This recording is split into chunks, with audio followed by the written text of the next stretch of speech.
সভাপতি জনাব আলহাজ শাবান ভাই 50,000 টাকা করে বলেন মারহাবা।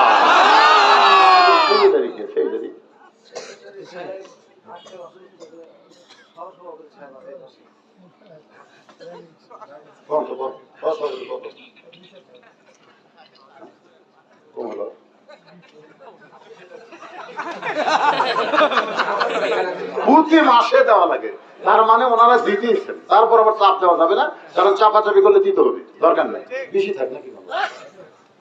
সহসভাপতি সাহেব, ওনার নাম কি? আলহাজ নজরুল ইসলাম সাহেব 20,000 টাকা করে বলেন মারহাবা।